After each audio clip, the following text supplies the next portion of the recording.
Salut les amis, on a lancé ce podcast pour nous faire kiffer, pour vous faire kiffer. Likez, abonnez-vous et à la prochaine. Bonjour à toutes, bonjour à tous, bienvenue sur Les Fameux, votre podcast favori pour aller faire vos 10 000 pas par jour. Aujourd'hui on accueille Ludo, que je vais laisser se présenter tout seul. Salut Benjamin, salut. Donc c'est Ludovic, j'étais restaurateur auparavant pendant une vingtaine d'années.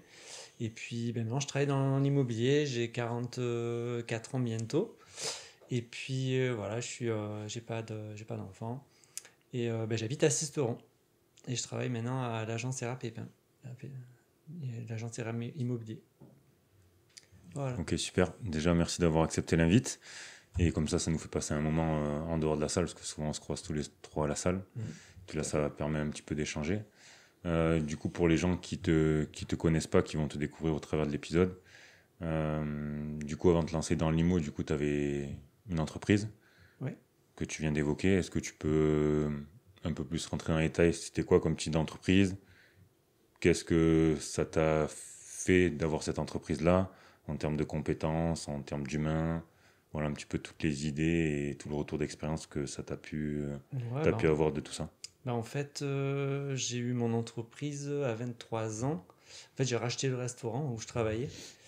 Et du coup, après, j'ai enchaîné un peu avec l'IMO dans un deuxième temps. Donc, en fait, j'ai créé avec un associé le restaurant. Et puis, après, on a eu l'occasion de racheter les murs, en fait. Et c'est comme ça que la boucle a un peu commencé. Et après, en fait, j'ai enchaîné. Du coup, du rachat de nos murs commerciaux. Après, j'ai acheté un appartement pour louer, un petit T2. Et en fait, j'ai fait de l'investissement à distance. Donc du coup, après, j'ai continué quelques années après à racheter aussi d'autres appartements. Et en 2018, j'ai basculé de la location meublée sur le saisonnier. Et du coup, en fait, ça m'a apporté pas mal de choses, hein. De créer une entreprise, c'était le challenge, enfin une autre vision en fait, de plus travailler pour quelqu'un d'autre, mais vraiment pour travailler pour soi. Et du coup, après, se lancer des défis et puis d'améliorer chaque année le bilan, chaque année trouver des idées pour renouveler la clientèle. Et puis après, j'ai appris surtout à beaucoup gérer tout ce qui est commande, tout ce qui est gestion professionnelle. Et en fait, c'est ce qui m'a aidé après à investir à distance. Donc tout ce qui est organisation, tout ce qui est petites astuces pour faire tout ça à distance, du coup, ça m'a vraiment apporté beaucoup de choses, quoi. Et surtout la restauration, c'était assez carré en fait, c'est un peu l'armée. Donc du coup, c'est assez formateur, quoi. Et aussi en parallèle, j'avais aussi mon père qui était déjà dans le bâtiment. Donc du coup, j'ai eu pas mal de choses que j'ai vues pour bricoler, enfin des connaissances dans l'immobilier que j'aurais pas pu avoir si en fait j'avais eu des parents qui avaient jamais acheté ou qui n'étaient pas aussi entrepreneurs. Donc c'est vrai que le goût je l'avais déjà un peu depuis petit et après ça s'est affûté avec le temps. Et du coup, après, quand j'ai vendu mon restaurant, j'ai continué dans l'immobilier, quoi. Donc, dans ce que je connaissais, ce qui me plaisait. Pour continuer à acheter, continuer à faire des petites.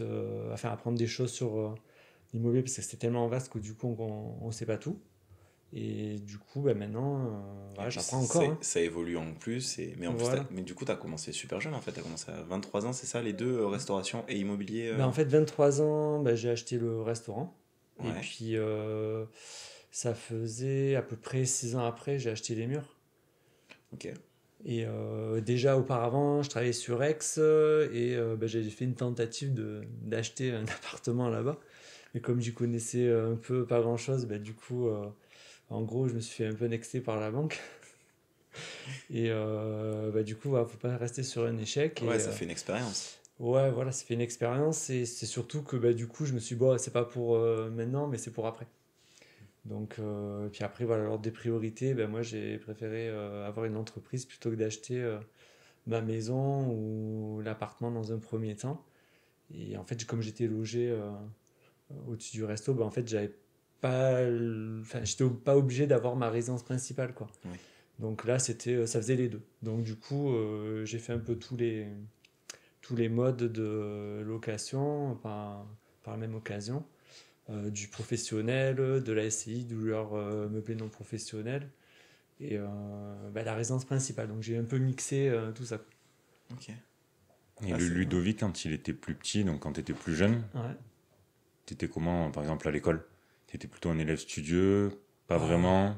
bon, pas forcément. Bah si quand même, parce que j'ai eu tous mes diplômes, donc ça va. Non, à l'école, ça me plaisait, mais je m'ennuyais un peu en fait. Et du coup, je savais exactement à peu près ce que je voulais faire. Enfin, mon père était maçon, donc j'aurais pu travailler avec lui, reprendre l'entreprise. Puis en fait, c'était trop dur. Enfin, je voulais pas cette vie-là, quoi. Hmm. Et je le voyais bosser, pas avoir de vie, s'endormir dans les placards, tard le soir. Donc du coup, c'était pas ce que je voulais. Et en fait, je me suis retranché sur la cuisine. En fait, ça me plaisait. On cuisinait beaucoup à la campagne. Et puis, ma grand-mère avait un restaurant. Donc en fait, déjà à la base, j'ai vu comment ça tournait, comment ça fonctionnait. Et puis en fait, je me suis dit, bon, c'est bon, on va là-dedans, quoi. Oui, en fait, tu as baigné dedans, dans l'entrepreneuriat, dans la cuisine, dans tout ça, depuis petit. Voilà, depuis petit. Et puis en fait, je voyais que quand on travaillait, on gagnait de l'argent.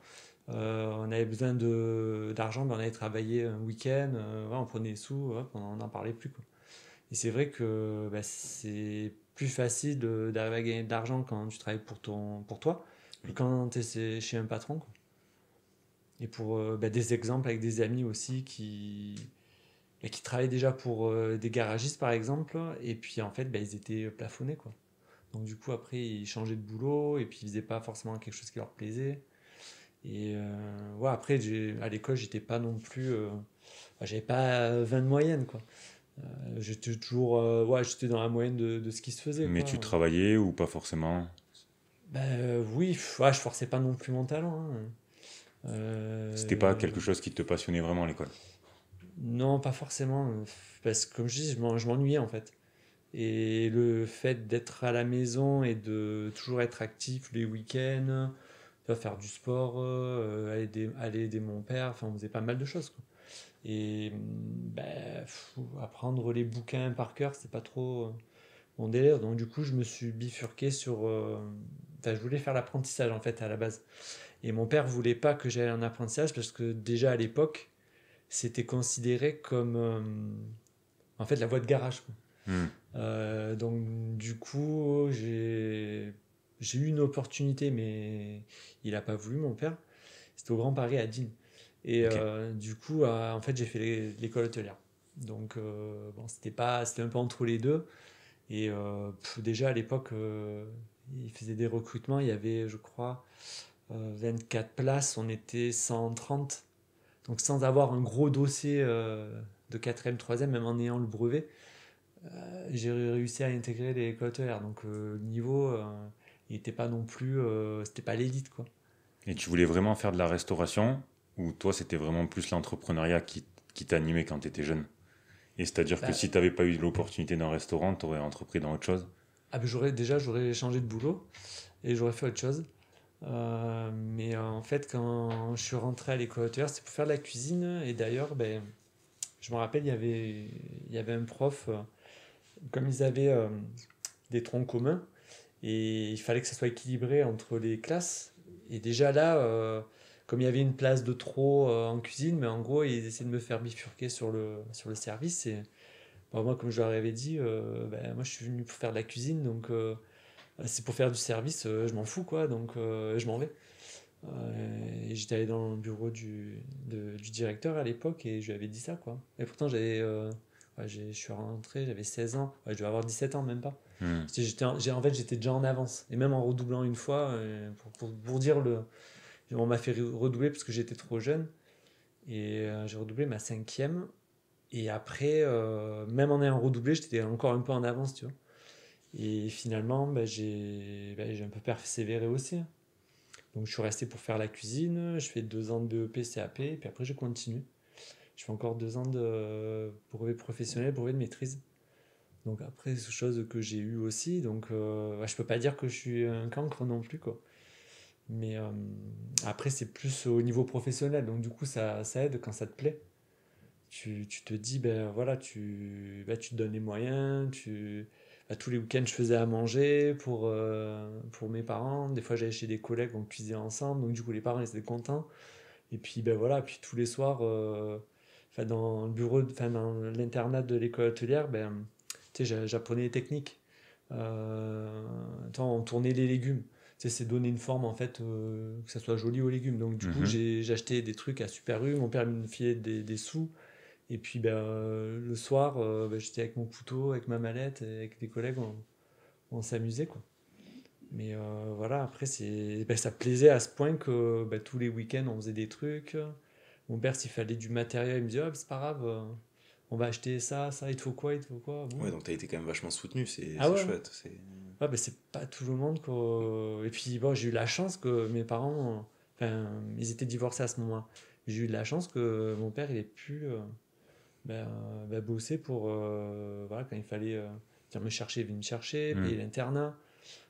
Acheter les mallettes, acheter les tenues. Parce Et que ça à coûte de l'époque, l'argent, hein. à l'époque, ça coûtait un petit peu des sous. Maintenant, ils donnent les mallettes, c'est un peu plus facile. Mais à l'époque, fallait sortir, quoi. Et ouais, pas qu'il faut les parents qui suivent, sinon. Ouais, donc en fait, du coup, par rapport à ça, je me suis dit, en fait, je peux pas échouer, quoi. Je suis un peu dans l'obligation, ne serait-ce que vis-à-vis de mes parents, de me dire, ben voilà, je vais jusqu'au bout.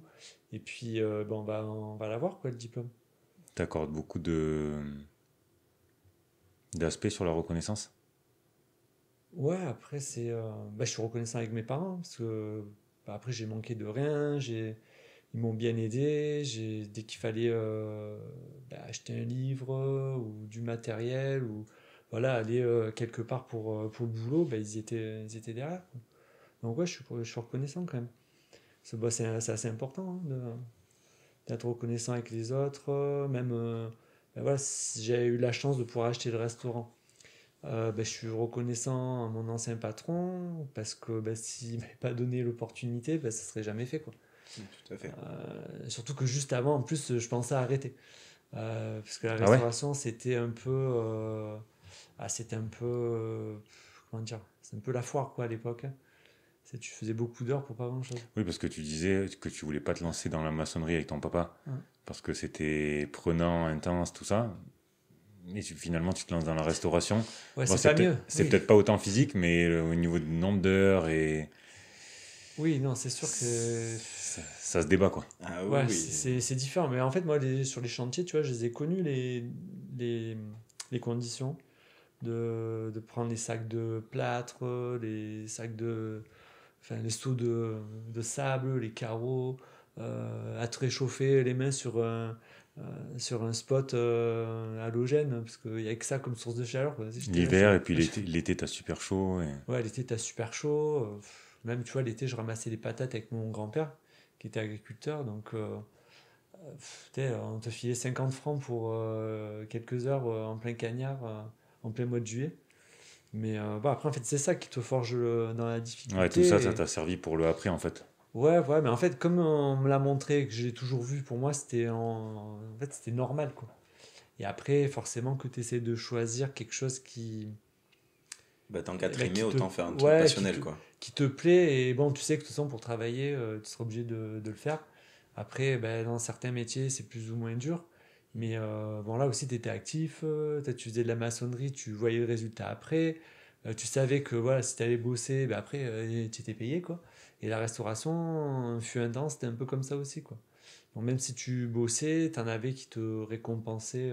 Voilà, un peu comme ça, tu avais les pourboires. Hmm. Tu avais un peu. Moi, j'ai toujours un peu sélectionné où j'allais, en fait. Je savais que je me faisais avoir, donc du coup, quitte à me faire avoir, j'essayais de me faire avoir le moins possible. Donc j'essayais toujours de trouver un truc où tu pouvais te faire loger, que tu vois, tu diminues pour arriver à ce que même si tu une masse de travail, que c'est compliqué, que c'est dur, que tu arrives un peu à t'y retrouver, quoi. Et du coup, quand t'étais pas encore, on va dire, patron, que t'avais pas encore acheté le restaurant, du coup, toi, ta vision, c'était quoi? De vouloir épargner au maximum pour après avoir, on va dire, assez d'apport ou assez les épaules pour pouvoir acheter ton restaurant? En fait, moi j'ai toujours épargné. C'était dans la culture, donc à chaque fois que j'avais des sous à Noël, donc je mettais dans ma tirelire. J'avais un compte qui était ouvert où on mettait des sous à chaque fois pour les occasions. Et puis, en fait, j'avais très bien compris que du coup, quand je travaillais, j'avais des sous. Enfin, mes parents m'ont super appris comme ça. Donc, du coup, quand j'allais aider mon père, j'avais des sous. Et après, du coup, je pouvais m'acheter ce que je voulais. Mais je faisais attention un peu. Bah, tu savais que les sous que tu avais, tu les avais Ouais, puis transpirés, donc... j'étais fan de Picsou à l'époque. Ok. Donc, je lisais les BD, je regardais la vidéo. Bon, c'est vrai que ça plaisait, hein, ce petit dessin animé. Mais en fait, ça m'a montré aussi le fait de gérer un peu l'argent. Tu vois, j'avais chaque. Non, mais c'est vrai que Non, mais Picsou, oui, Picsou, ouais, parce que après, je suis pas radin, c'est pas ça, mais en fait, Non, non, mais la dans les... relation avec l'argent, avec les magazines comme ça, et ne serait-ce que, tu vois, l'argent de poche. Quand j'étais petit, j'avais de l'argent de poche, donc j'avais tant par semaine, et puis après, je me démerdais. Donc c'était pour acheter les bonbons, j'achetais le Pif Gadget à l'époque, je sais pas, t'as peut-être pas connu, mais c'était un magazine avec un gadget dedans, et après, j'achetais des bonbons, ce que tu voulais, quoi. Et en fait, j'avais vite compris que du coup, si j'allais aider mon père, il me donnait tant, bon, même si je me faisais avoir, mais bon, c'était un rapport de ce que je faisais. Hmm. Et puis, en fait, je voyais déjà. En fait, chez moi, mon père, du coup, il donnait des sous à quelqu'un pour venir tondre le jardin. On avait la chance d'avoir une femme de ménage, donc du coup, 2 fois par semaine, elle venait et puis il donnait. Donc, j'ai toujours vu de l'espèce, j'ai Hmm. toujours vu passer des trucs comme ça. Et puis, en fait, un jour, la personne qui tondait le gazon a arrêté parce qu'elle a commencé à travailler, elle n'avait plus de temps. Et du coup, ma mère elle me dit: Ah, si tu veux faire 4 sous, tu tends, on te donne des sous. Donc, du coup, je fais combien de l'heure et tout. Donc, elle me dit: tant. D'accord. Donc, à chaque fois, je comptais, je faisais des heures pour ça, pour mon père, pour plein de trucs, quoi. Puis à la fin du mois, je faisais ma facture. Et donc, déjà à l'époque, tu vois, sans avoir d'entreprise, Hmm. je faisais ça. Puis après, j'ai fait des brocantes. Puis au collège, tu vois, j'achetais des jeux, puis après je revendais, ou des fois j'essayais un peu de faire du troc, tu sais, les pins, les pogs, tu te les échangeais, tu les revendais. Ouais, c'est Ou... super drôle, t'avais quand même ça un peu Ouais, dans... tu vois, c'est dans le T'avais dans le sang. sang. Et même pour te dire, à l'époque, tu vois, on allait à la messe, et déjà à l'époque, mon père, avec ma soeur, il me donnait des sous, et puis j'avais toujours de la monnaie sur moi. Et du coup, j'arrivais toujours à me faire un peu un bénéfice sur ce qu'il me donnait pour m'acheter des bonbons, en fait. C'était tout con, mais tu vois, sur 3-4 francs, j'avais toujours un peu de monnaie et je gardais 1 franc pour moi pour acheter des malabars, quoi. Donc déjà, à la base, c'était un peu parti un petit peu comme ça. Et puis, en fait, oui, et donc du coup, toujours, tu sais, d'épargner. Et puis mon père, c'était toujours ça, c'est t'économises, t'as les sous, et puis après, t'achètes. Donc, t'as tout ce qui était crédit à l'époque, ça n'existait pas trop. Parce que ton papa, il avait investi dans la pierre. En fait, il avait construit sa maison. D'accord. Et mon grand-père avait des maisons qu'il louait déjà à l'époque avec les gîtes de France. Donc du coup, c'est mon père en fait qui entretenait les bâtiments. Donc il rafistolait quand il y avait besoin. Donc en fait, j'ai toujours vu. Et puis, et du coup, tu vois, il bricolait et il faisait aussi des chantiers où il y avait des gens qui achetaient pour louer. Donc du coup, ça, je le voyais déjà bien à l'époque. Et en fait, je pensais même pas acheter quelque chose. Je pensais surtout à acheter des trucs pour m'amuser, quoi. Et puis, ouais, après, c'est pour ça que je voulais travailler en apprentissage, en fait. Parce que du coup, T'avais déjà un salaire qui tombait voilà, et jeune. comme ça, j'avais un salaire qui tombait. Parce que même si je faisais C'était beau, je faisais des belles foires, hein. Allez, maintenant, tu ferais plus la même chose. Mais tu vois, je faisais une foire, je faisais 3000 francs, quoi. Donc, tu sais, m'apprenait à gérer l'argent, à rendre la monnaie, à aller chiner. J'allais, tout le monde dans le village allait chiner des trucs. On me donnait, ma mère me donnait des bijoux, là, tu sais, qu'elle achetait un peu en toc, là. Puis après, je fixais moi les prix, et puis j'essayais de. Tu vois, quand il y avait deux trucs, allez, tiens, allez, tiens, je te fais à tant d'euros. Un peu comme sur les marchés, quoi. Quand Hmm. tu achètes tes légumes, c'est à 10,80 €, ah, c'est bon, donne-moi 10 euros. C'était un peu ça, quoi. Et puis après, quand j'ai commencé à faire l'école hôtelière, j'ai pas trop eu le temps de faire ça, mais du coup, j'avais déjà, même au collège, je me rappelle, j'avais la carte bleue au collège. C'était le compte Mosaïque. Je sais pas si Moi tu j'ai as eu ça, connu. ouais. Moi j'ai eu le code mosaïque. Donc, en fait, j'avais ma carte et ma mère me mettait des sous dessus chaque semaine. Et en fait, c'était bloqué. Donc du coup, ben, je savais que si je voulais avoir du plus pour m'acheter autre chose, ben, ouais, je régulais. Au lieu de m'acheter plusieurs pains au chocolat tous les jours, ben, toi, j'en achetais un ou deux, je me fixais des limites. J'en achetais deux et puis je savais que j'avais encore un peu de sous. Puis je pouvais m'acheter autre chose ou aller au cinéma ou aller à la piscine. Je sais pas, acheter un ballon. Même déjà le collège, hein, c'était ça. En fait, de travailler. Si tu voulais quelque chose, mes parents ne voulaient pas m'acheter tu vois, des jogging Adidas, tout ça. Et ils me disaient, je te donne tant. Et si tu veux t'acheter, ben, tu travailles, après, tu achèteras. Donc en fait, j'avais pas le choix, quoi. Donc, tout petit, j'ai déjà eu l'habitude De travailler de pour travailler obtenir. pour avoir quelque chose derrière, quoi. Et c'était pas plus mal parce que ça m'a appris, hein, même si au début, j'étais pas trop pour. Que je voyais les collègues qui avaient les trucs, les parents les achetaient en claquant les doigts. Et puis après, voilà, c'était plus simple pour apprendre, je trouve. Et puis du coup, après, quand je commençais à travailler, j'économisais. Puis pour la voiture, pour payer le permis, tous ces trucs. Donc même que j'étais apprenti, tu vois, j'arrivais à économiser pour... je payais mon loyer, je payais... Enfin, en fait, j'étais un peu à Walpé. Les premiers salaires, j'étais à 1874 francs. Et je touchais ça en premier. Dans un premier temps, j'ai été logé. Et après, quand j'ai changé, il fallait me trouver un appartement. En fait, j'avais plus de dépenses que de. Que Donc, de même avec rentrer. les APL, j'arrivais pas à m'en sortir. Donc, mon père, il m'aidait. Et après, quand j'ai monté en tranche, tu vois, j'arrivais toujours un peu à économiser. Et mon père voulait me payer le permis. Je lui dis, ah, c'est bon. Je me le paye moi, déjà, c'est satisfaction personnelle. Mais comme j'étais déjà un peu malin à l'époque, je préférais me payer le permis et qu'il me paye la voiture plutôt que l'inverse. Ah bah choisir. Donc, ouais, non, après, ça m'a bien servi. Puis après, quand j'ai commencé à bosser, tu as un salaire. Donc, du coup, c'est beaucoup plus simple d'économiser quand t'as le salaire qui tombe, hein. Donc, c'est pas mal, hein, après, hein. Et du coup, pour arriver toujours à avoir un peu plus, je choisissais là où j'allais bosser. Donc comme ça, de manière à... Comme de toute façon, je travaillais beaucoup, que j'étais quasiment jamais chez moi, ça ne me servait à rien d'avoir un appartement. Donc comme je faisais du saisonnier, tu vois, ils me logeaient. Et en fait, j'avais quoi, payer un peu un peu l'électricité, un peu le chauffage, tu vois, en hiver. Mais c'était pas grand-chose, quoi. Donc en fait, on va dire que les trois quarts de mon salaire, j'épargnais comme un chien, quoi. Et pour arriver à économiser, et en fait, je vivais avec mes pouvoirs. Et ton associé, quand tu as acheté le restaurant, c'est une personne que tu connaissais? Ah ouais, c'est mon voisin. Ok, donc vous connaissiez déjà. Depuis que j'ai 3 ans et demi. Ok. Ouais, ouais. Et en grandissant, c'est quelque chose que vous aviez évoqué de vous dire un jour on achètera une affaire ensemble? Ou, Ah non, pas du ou tout. comment ça s'est fait?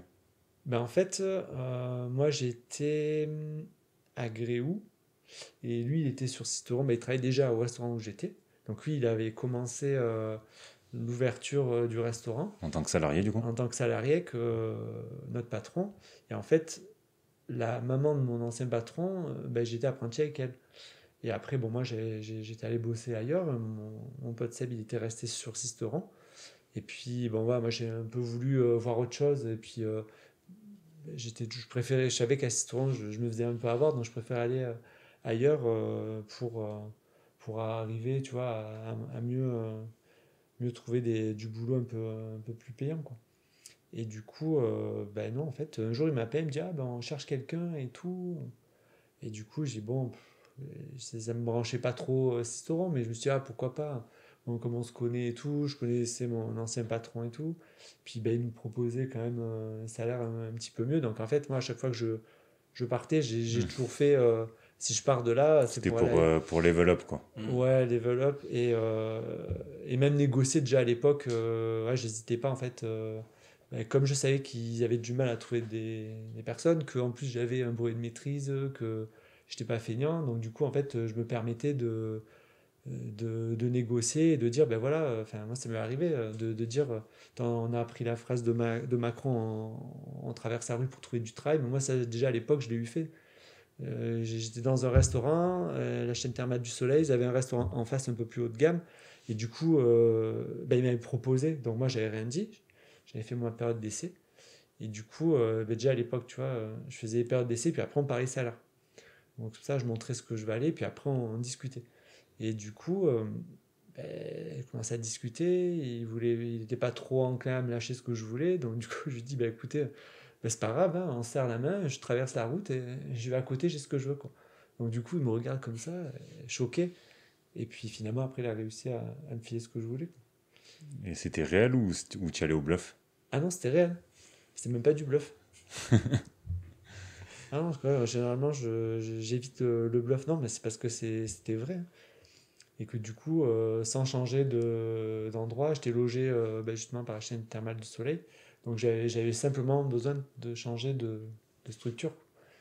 Et du coup, ben, comme ils n'avaient personne et qu'ils ne trouvaient pas, et après, du coup, ils ont accepté. Puis peut-être à la fin de la saison, mon pote Seb, il m'appelle, il me dit, ah ben tiens, ils ont un autre projet, est-ce que tu voudrais venir avec moi et tout pour en fait être chef tous les deux, quoi. Et du coup, on a commencé à bosser, et puis en fait, ça s'est fait par la suite, quoi. Ça s'est fait 2 ans après, même pas. Alors, reprise du restaurant, et ensuite, une question qui m'intéresse, c'est un petit peu la gestion de l'humain, et du coup, une fois que tu as été patron des salariés, toi, du coup, est-ce que tu avais déjà une idée de la difficulté que ça pouvait être? Comment tu as appréhendé un petit peu la chose, surtout que tu étais très jeune à ce moment-là? Mais ouais, mais en fait, c'est que le problème, c'est que comme j'étais jeune, et mon associé Seb, il était déjà un peu plus âgé. Donc en fait, je savais que lui, il aurait un peu plus de légitimité. Parce que bon, quand tu as 23 ans, que tu vois des parents Mm. de 40 balais et que bah, tu t'occupes de leurs enfants, c'est que ce soit en apprentissage ou pour les boulots d'été. Mais après, moi, j'ai toujours un peu géré du personnel, en fait, parce que là où j'étais chef de partie, et du coup, en fait, j'avais toujours des apprentis avec moi.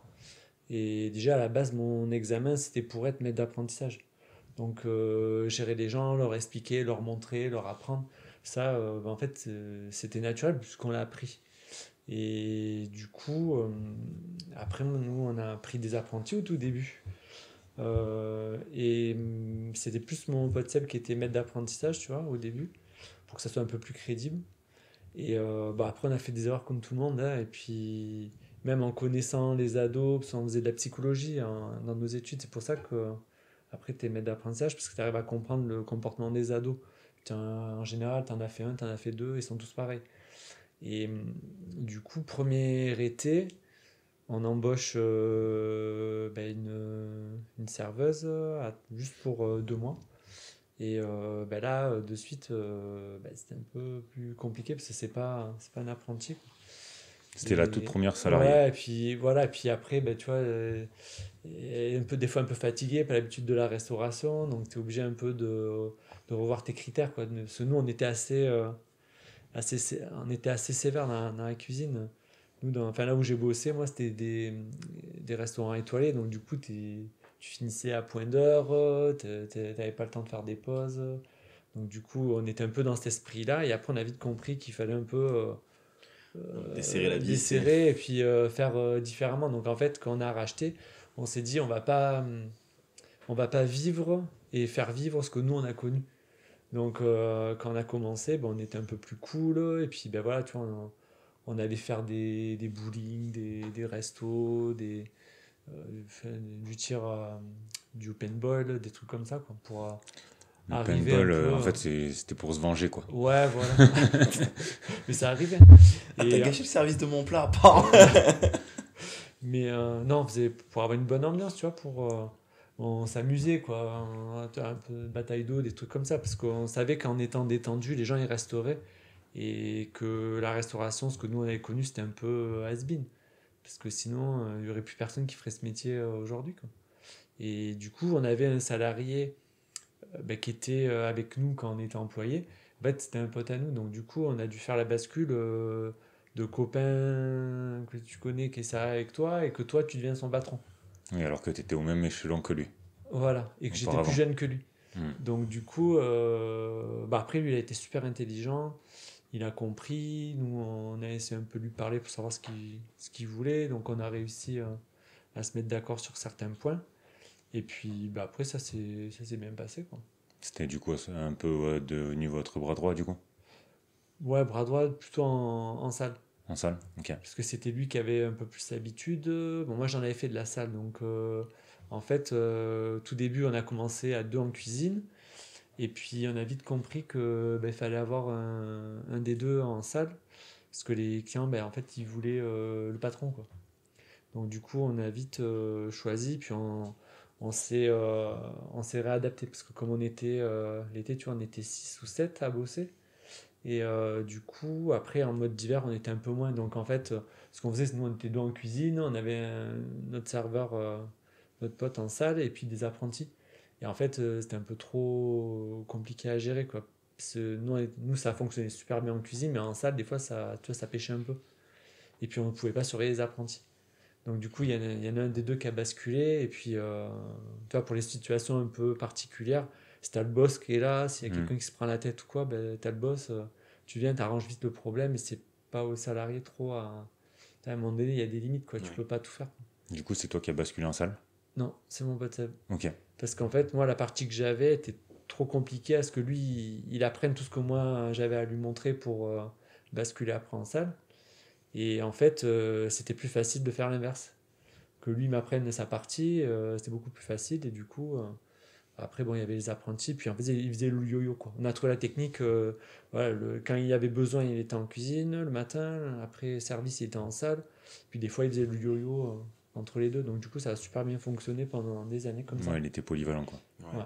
Là, il te faut une alchimie entre toute l'équipe. Il faut une super bonne alchimie, sinon ça marche pas un système Ah, comme mais en ça. fait, ouais, c'est super organisation, alchimie. Euh, Après, voilà, quand tu vois qu'il y a quelque chose qui va pas, après, c'est un peu l'habitude, quoi, des services, quoi. Donc, quand t'es bien rodé, enfin, déjà, nous, à la base, on était super organisés. Et du coup, après, tu vois, on essayait un peu avec la salle que ça soit fluide, quoi. Donc, quand on voyait qu'il pêchait un peu, du coup, tu vois, on essayait de remettre un peu le bateau à flot, mais après, au plus ça a passé, au mieux ça s'est huilé, et puis après, c'était réglé comme du papier à musique, quoi. S'il y a une personne qui nous écoute qui souhaiterait se lancer dans la restauration, c'est quoi les conseils que tu lui donnerais? Les conseils, déjà de pas être feignant, déjà de faire un truc qui plaît, et puis de voilà, pas trop regarder à la minute près, même s'il faut quand même regarder. La persévérance aussi, et puis en fait, c'est avoir le goût du travail bien fait. Si c'est pour faire les choses, je vois pas l'intérêt de faire ce boulot. Parce qu'après, tu vois, moi j'en ai eu des apprentis qui étaient pas du tout faits pour ça, donc c'était pas la peine de perdre du temps, que toi t'étais là à tout le temps le suivre, il allait pas au CFA, tout ça, c'est énergivore en fait. Et du coup, c'est pas bon pour lui parce que il perd son temps, je perds mon temps, le CFA perd son temps. Donc il y en a des fois, je les ai réorientés, tu vois. Parce qu'il n'y avait pas tu sais, il y avait pas la lueur de se dire, tiens, ça me plaît. Ouais, il n'y a pas la petite Donc, flamme qui ouais, fait que voilà. Parce ça qu'après, marche bien, quoi. en fait, il faut une envie de au moins faire quelque chose, peu importe le métier que tu fais. Mais après, sur des métiers comme ça qui sont durs, pas avoir peur de se lever le matin, de bosser, d'être rigoureux et de persévérer, parce qu'il y a rien qui est facile. Que ce soit la restauration ou autre, je pense que persévérance, ça vaut pour tous les boulots, quoi. Toi, si au niveau du contexte, on changeait juste l'époque, c'est-à-dire par exemple Ludo maintenant, il est tout jeune, est-ce qu'il se lance encore dans la restauration Non, ou je est-ce pense qu'il fait pas. autre chose? Ah, je fais autre chose. Ouais. Non, avec ce que je sais, je ferai différemment. Après, t'apprends avec les années, hein. Mais j'aurais même pas encore fait la même chose qu'il y a 5 ans. Non, je ferais vraiment pas du tout. Après, ça dépend. Si on veut ouvrir un restaurant, pourquoi pas. Mais moi, en fait, dès le départ, c'est ce que je voulais. Donc, du coup, je savais qu'un jour, j'aurais mon restaurant. Je pensais l'avoir à 30 ans, j'ai eu à 23. Donc, du coup, ça s'est pas passé comme j'ai voulu, peut-être un peu plus tôt. Mais là, franchement, je ferais différemment. Parce que c'est peut-être pas dans ce boulot-là, tu vois. Après, c'est pas que j'aime pas ce boulot, au contraire, je continue à cuisiner.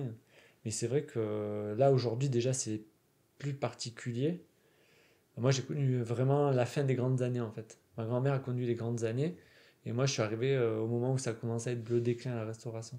Bon, il y a toujours des bonnes années, mais je pense que maintenant, il y a encore des bonnes années pour ceux qui bossent bien, mais c'est vraiment complètement différent. C'est pour ça que du coup que tu as fait un exit et que tu es sorti. Ben, en fait, c'est que j'avais plus rien à donner, quoi. J'avais fait mes 25 ans, et puis ben, je voulais un peu avoir une vie, quoi, tout simplement. Donc, du C'est coup, pas un mythe. non, c'est pas un mythe, hein. Donc, avoir les soirées, être invité. Après, j'ai toujours su, mais moi, c'était un choix. Et du coup, ça passait en premier. Et puis, bah, après, maintenant, c'est plus le cas, quoi. Mais c'est vrai il faut aussi avoir envie de faire des sacrifices. C'est pas donné à tout le monde. Et tu penses que c'est bien de s'associer pour ce qu'on a évoqué, par exemple avoir deux personnes qui sont complémentaires et qui sont polyvalents, Ouais. ou si la personne peut se le permettre d'être seule et comme ça elle est la seule décisionnaire. Est-ce que des fois c'était dur de prendre des décisions à deux? Tout dépend de ton comportement. Moi, je sais que seul, je serais peut-être pas arrivé. Mon pote Seb aussi. Et le fait d'être deux, en fait, on était bons chacun dans une partie. Donc le fait de s'associer, du coup, moi j'étais très bon en gestion. Lui connaissait beaucoup de monde par rapport au restaurant. C'est pour ça aussi qu'il est passé en ça. C'était stratégique en fait. Et puis voilà, il y avait des bonnes idées. Moi j'en avais des bonnes. Après on discutait. Des fois on n'était pas d'accord sur tous les points, quoi. Et puis c'est vrai que Et quand vous étiez pas d'accord, comment ça se passe? bah, ça lui est arrivé de se prendre un peu la tête, mais on était assez intelligent pour se dire, voilà, bon, on s'est un peu pris la tête vite fait, mais on passe à autre chose. Et puis, ouais, en réfléchissant, de se dire, ben voilà, oui, non, en fait, c'est toi qui as raison, c'est moi qui ai pensé un peu différemment, et peut-être que c'était pas le meilleur choix, quoi. Donc, du coup, on arrive toujours à se remettre en question. En fait, c'est ça, hein, se remettre en question. Et du coup, après, on arrivait à passer à autre chose. Puis comme on se connaissait depuis longtemps, ben, on se prenait pas la tête bien longtemps, quoi. Mais Et le restaurant, vous l'avez fait évoluer, c'est-à-dire à partir du moment où vous l'avez repris, est-ce que vous avez changé, je sais pas, la stratégie des menus, de la carte, ou vous avez gardé ce qui était déjà implanté? eh ben, en fait, on a changé pas mal de choses quand on a repris. On a fait des travaux. Toi, tu le mets un peu à ton image. Tu remets un coup de propre. Et puis, en fait, pareil, dans la carte, on a changé. On a gardé ce qui marchait. Et puis après, avec le temps, tu vois, on a évolué, quoi. On a essayé de trouver des idées au fur et à mesure. Alors, des fois, il y en avait qui marchaient, d'autres qui marchaient pas. Et puis, au plus ça avançait, au plus on a eu trouvé des bonnes idées. Et puis, ben voilà, tout début, tu apprends un peu à gérer, parce que même si tu as un peu l'habitude, moi, je gérais déjà des postes, je faisais déjà des commandes, tout ça, on me l'avait montré, donc je savais. Mais avec le temps, après, tu t'affûtes, en fait. Et puis, ben, des fois, tu te plantes, et c'est comme ça, en fait, que tu apprends. Parce que tu te plantes sur un achat, et puis après, tu te dis, ben, finalement, j'aurais dû peut-être acheter ça différemment. En fait ta gestion, elle évolue, du coup. Et du coup, bah, les erreurs que tu fais au début, tu les refais plus après, quoi. Toi, si tu mets des desserts, tu vois que ça marche pas, tu te dis bah, pourquoi j'ai mis ça, ou tu vois, en termes de coût, est-ce que ça me coûte trop cher? Puis tu sais, tu veux faire plaisir au client, mais à un moment donné, là, il y a la réalité économique qui te rattrape, quoi. En mettre trop dans les assiettes, c'est pour fermer après, c'est pas le but, quoi. Ouais, aussi c'est pour que ce soit jeté parce que les gens ils mangent pas Ouais, tout, voilà. parce qu'ils sont pleins. Enfin, Donc ça, après, ouais, avec le temps, tu t'affines, hein. Et pour tous les deux, votre repas sacré, quand j'entends repas sacré, c'est-à-dire, on te dit que c'est ton dernier repas de ta vie. Tu choisis quoi comme, je sais pas, entrée, plat, dessert? ah, c'est chaud comme question. Oh. Ah, c'est super chaud comme question. J'ai jamais réfléchi, je t'avoue. J'aime trop de trucs, moi. Ouais, mais là, je te dis, mec, c'est ton dernier repas. Dernier repas. Dernier repas, après, t'es plus parmi nous. Donc, vas-y, choisis ce que tu veux. Un truc peut-être pas improbable, mais des lasagnes saumon épinards. C'est ça qui me vient. Non, mais il n'y a pas de règle, hein. Il n'y a pas de règle. C'est le c'est premier bon truc aussi. qui m'est venu. Lasagne, saumon, épinard? Ouais. Ok. Tu te fais une entrée ou t'attaques directement par les lasagnes? Non, je me garde la place pour les lasagnes. Ok, donc pas d'entrée. Et en Lasagne. dessert, je dirais peut-être une tarte citron meringuée. Et toi? Moi, en entrée, enfin, il y a trop de choses Si aussi. tu fais une entrée, parce qu'il y en a qui en font pas. Donc, Ah non, moi je suis j'aime bien entrée plat dessert. Je sais pas, je ferais un petit. Enfin, après, moi, au restaurant, quand j'y vais, je mets 2 heures à choisir. On voit les entrées, les plats. Et pourtant, j'étais du métier. Je pense Euh, que c'est pire. Ouais, non, c'est pire d'arriver à, je sais pas, un petit velouté de potimarron, un truc comme ça. ah ouais, toi, tu restes, Ouais. Ah, mais j'aime trop de trucs, donc du tu coup. restes svelte jusqu'au bout. Mais c'est pour la suite en fait. Et après, non, une bonne côte de bœuf Ah, béarnaise avec des accompagné de frites. Ouais. frites. Ok. Ouais, j'avoue, Et c'est pas mal. puis en dessert, un tiramisu. T'es team spéculoos ou boudoir? Plutôt boudoir. Plutôt boudoir? Ouais. Ok. Et toi, du coup, ton dernier repas? Moi, déjà, je suis plus spéculoos sur le tiramisu. Ouais. Et tu prends chocolat ou café? Chocolat. Ah, on n'est pas pareil là-dessus. Moi, mon dernier repas, je pense qu'en entrée, je prendrais des huîtres. Ouais. En plat, qu'est-ce qui me ferait bien kiffer en plat? Ouais, Ça, c'est pas facile, je hein. pense que je prendrais une dorade parce que j'adore le poisson, Ouais. accompagné de légumes et de riz. Je resterai svelte jusqu'au bout, je pense, hein. Ouais. Par contre, en Attends, dessert, Pas ce d'excès. serait pas pour te péter par le contre, bide en, une dess- dernière en une dessert, fois, je ferais style un peu comme une dame blanche, Mhm. mais Ouais. sans la chantilly, c'est-à-dire boule de vanille et coulis de chocolat, vu que Ça je suis m'étonne. fanatique de chocolat, Ouais, t'aimes trop le chocolat, toi aussi. mais vraiment du bon chocolat, bien coulant et chaud, tu vois, pour mélanger le chaud et le froid. Ok. Ouais, ce dessert-là, je pense que ça serait pas mal. Bon, bah, les gars, c'est parti, on va au resto. Mais ouais, c'est vrai que tu te dis, tu vois, les goûts et les couleurs. Mm. Et du coup, pour revenir au resto, Ouais. du coup, comment ça se passe, vous, en termes. Parce que du coup, vous vivez un petit peu en décalé. Complètement. Du coup, toi, c'était quoi, par exemple, une journée type? Journée type, c'était. Tu vois, après, ça dépendait des périodes, mais l'hiver, tu bossais un peu moins. L'été, t'étais là vers 7h ou 7h30, ça dépendait. 7h30 du matin au resto? Hein. Pour préparer, en fait, pour produire beaucoup de volume, y a pas, c'est mathématique. Hein, il faut Ah ouais, j'avais pas t'as un temps conscience imparti. de Et, autant tôt, quoi. tu vois, ma Ah, mais tante ça me choque me pas, disait, hein. elle croyait que j'arrivais à 11h, que du coup, j'ouvrais un tiroir, il y avait déjà tout dedans, quoi. Et non, en fait, il faut cuisiner, il faut produire, et c'est ça qui est le plus long. Mais en général, c'était 8h, tu rentres tes marchandises, tu bois ton café. Après, voilà, moi j'avais déjà tous mes listes sur le frigo. Donc, tu vois, des fois, en fait, tous les jours, on avait à peu près chaque jour, il y avait un commercial qui passait pour X ou X euh, fournisseurs. Et du coup, après, on passait les commandes, tu discutes un peu, tu négocies les prix, tu commençais à cuisiner, puis après, tu faisais un peu de vaisselle, tu rangeais des trucs tout au long de la matinée. Des fois, tu avais des livraisons. Des fois, c'était le matin, les légumes, des fois, c'était les boissons. Après, ouais, tu produis, et des fois, tu prends un appel, c'est le comptable, ou je sais pas, c'est le CFA. Peut-être tous les jours, il y avait toujours un truc un peu comme ça. Après vraiment la journée type classique, sans parler des problèmes que tu peux avoir, Bien mais sûr. c'était exceptionnel les problèmes, ça arrivait pas tout le temps, mais grosso modo c'était ça, tu produisais, et puis tu faisais la vaisselle, tu faisais du ménage, parce que tous les jours tu fais du ménage, et puis le but c'était qu'à 11h30 tu ailles manger, et qu'à midi tes plats soient prêts pour le service, faire ton plat du jour, Du coup, faire tu ton... manges toujours ce que tu produis toi, Généralement, ce qui restait pour pas jeter, bien ce sûr. qui restait, tu faisais beaucoup de. Je sais pas, tu faisais des lasagnes, t'en restais un petit peu. Donc, du coup, c'est toi qui le mangeais avec le personnel. Après, des fois, toi, c'est les apprentis, tu leur montrais, c'est eux qui s'entraînaient. Au moins, comme ça, si c'était plus ou moins cuit ou cramé, ouais, c'est toi qui étais un peu le cobaye, mais au moins, comme ça, ils apprenaient. Mhm. Et surtout que nous, ça nous permettait de. Eux, ils le faisaient, et puis moi, je faisais autre chose. Et puis après, bah, tu fais ton repas, une demi-heure, quand tu as le temps, si tu as tout fini. Puis après, midi, c'est le service, donc tu rentres, tu te mets en place pour que dès que le premier client il arrive, boum, ouais, t'allumes ton piano, tout ça, pour que bah, quand tu as commencé, ça soit tout bon, quoi.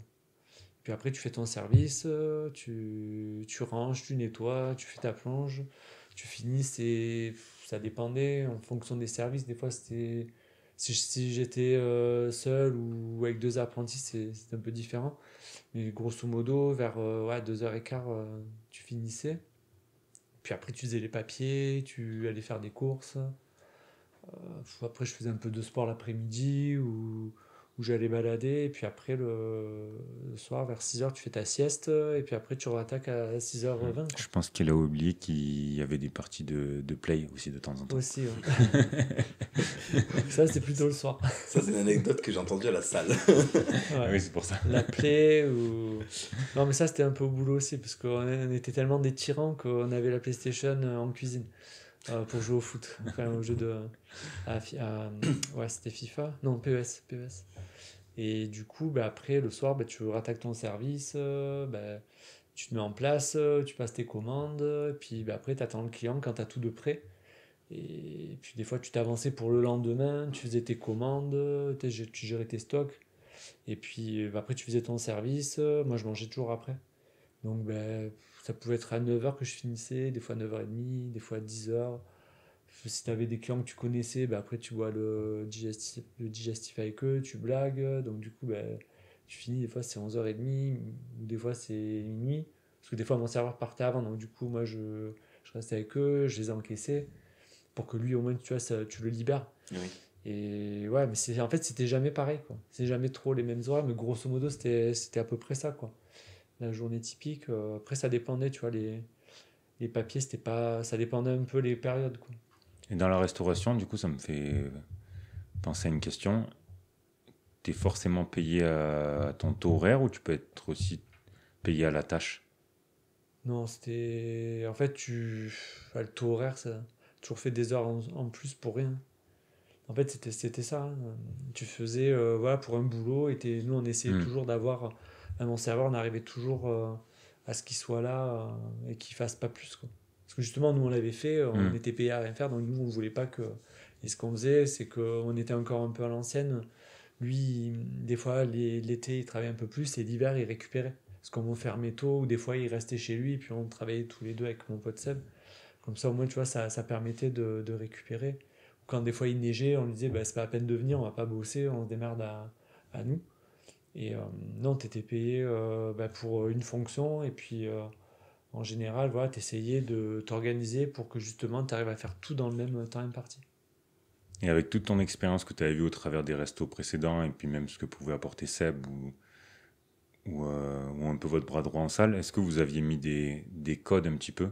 C'est-à-dire, je sais pas, ça peut être des codes de la manière de dire bonjour au client, la manière de le saluer quand il part, la manière de servir, ou non, pas spécialement? Pas spécialement, mais bah, après, toujours dire bonjour au client, merci, de proposer le café, en fait, voilà, toujours proposer tous les trucs, apéritifs, café, digestif, entrée, plat, dessert, le vin. En fait, c'est ton boulot, quoi. T'es commercial. En gros, donc tu essaies de vendre bah, pour faire tourner la boutique, quoi. Et puis après, tu es dans le conseil. Il n'y a pas forcément de trucs spécifiques. Alors après, quand tu avais des gens qui revenaient, tu te rappelais que lui, il mange pas ça, ou que tu vois, il prend jamais de sucre. Tous ces trucs, ça, après, enfin, tu l'as en toi, quoi. Mais il y avait pas. Non, tout le monde était pareil. Que ce soit le maire, que ça aurait été Sarkozy, tout le monde était servi à la même enseigne, tout le monde devait manger rapidement.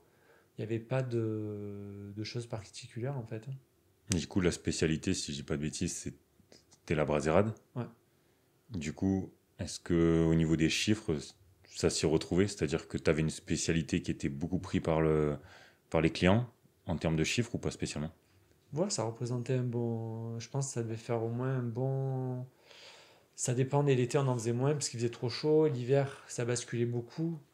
Mais bon, Pour après, on voir si n'avait pas de vraiment dans jour. l'idée, les gens ils venaient Grosso pour... modo, oui, on devait être, je pense, sur un bon.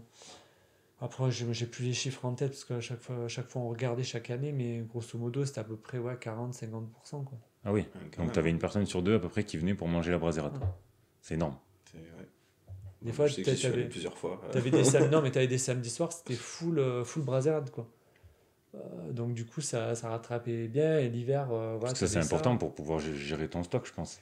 Mais voilà, après ton stock, tu fais jour par jour, quoi. Après, il y a une façon de travailler, de faire, et puis tu étais toujours à flux tendu pour pas avoir trop de stock. Tu en avais, mais justement pour que. En fait, tu gères des dates. Et c'est ça qui est super dur en restauration, c'est que tu as produit des choses. En fait, tous les services, tu produis un petit peu, quoi. Pour que tu vois, ça se renouvelle et que ça reste jamais dans les frigos. Et puis du coup, ben, c'est le personnel qui mange pour pas que ça reste plus de 2 3 jours dans le frigo. Comme ça, moi, tu avais toujours du frais, tu étais toujours sur la bonne qualité et que ben, les gens, ils te disent pas, ben, ça, c'est pas bon. Ouais, parce que moi, je l'ai vécu. Dans un restaurant, une mousse au chocolat, il y avait de l'eau au fond et tout. Ça, tu savais qu'elle avait été faite de plusieurs jours, quoi. Ouais. Et nous, on n'était pas dans cette optique-là, quoi. Parce qu'on savait quand même en tant que client, si ça arrivait, moi ça m'énervait de demander au serveur de me ramener une mousse au chocolat, quoi. Donc après ça c'était... Et au niveau de l'encaissement, vous aviez totale confiance en vos salariés ou c'était que vous, les boss, qui faisaient les encaissements? Bah, au tout début, on a montré à même ceux qui venaient l'été, on leur a montré, donc après nous on faisait la caisse, donc on vérifiait le soir aussi, et pour pas qu'il y ait de trous. Mhm. Et en fait, après on avait une autre machine où là carrément on pouvait... tu vois, c'était beaucoup plus sécurisé. Même là, il y avait pas tout le monde qui avait la clé de la caisse, quoi. Mais non, après, on avait bien montré. Puis, comme après, avec les années, ben, on n'avait pas forcément le même personnel, que c'était un peu plus tête en l'air, on va dire. Ben, du coup, on avait changé de machine. Et puis, du coup, il y avait qu'une personne qui faisait l'encaissement. Parce qu'au moins, elle en avait une, elle savait, elle allait vite. C'était la Et personne en fait, référente s'il y avait un problème. c'était mon serveur. Et en fait, c'est surtout que lui, il savait faire. Il était là pour parler aux clients. Et en fait, j'avais des runners, quoi. En gros, c'est la Ouais, puis méthode, c'était ça. Parce faut que, avoir confiance parce que là, tu brasses quand même. Bon, il y a les cartes bancaires, mais tu brasses quand même pas mal de liquide. Mm. Donc, faut avoir confiance, quoi. ben, Et ouais, t'as des puis, personnes, si elles sont là que l'été, elles peuvent se dire. Tu vois, si t'as pas une personne vraiment après, on donnait des avec consignes. avec une conscience et elle se dit, bon, je suis là qu'une saison, enfin, c'est dur à gérer, quoi. Ben, après, nous, on a la chance qu'on n'a jamais été embêtés. Toujours, après, en fait, on avait une philosophie et voilà, on avait une règle. Après, on n'est jamais sorti de la règle. On n'a jamais pris des personnes d'expérience parce qu'on savait qu'on pouvait pas les payer à leur juste valeur et que de deux, en fait, elles étaient pas malléables. Donc, elles auraient toujours été en confrontation avec nous. Et puis, ben, moi, à 23 ans, j'ai quelqu'un de 30 ans et il va me Mm. dire. Donc, en fait, je voulais pas m'embêter. Donc, en fait, on a trouvé la stratégie, vu qu'on savait former les jeunes et qu'on était maître d'apprentissage. Et du coup, on s'est orienté sur eux. Et comme du coup, on savait les mettre en confiance et que justement, ben, c'était des fois de leur donner leur chance et qu'on savait les former parce qu'on savait qu'en peu de temps, on arriverait à leur apprendre. Ben, du Ouais, coup, c'était tout bénéf pour tout le monde. c'était tout bénéf pour tout. Et on a continué dans ça. Et du coup, après, les amis des amis, ils revenaient. La sœur qui revenait d'année en année. Donc, on n'a jamais forcé à trouver du personnel. Et c'était des gens qu'on connaissait, donc de confiance. Les parents venaient manger. Mhm. Et voilà, ça nous arrivait une fois avec un apprenti. Donc il avait un peu piqué dans les pourboires. Parce que nous, on prenait pas les pourboires. Donc du coup, on avait pris un peu entre quatre œufs pour le dire. Mais après, il n'était pas resté.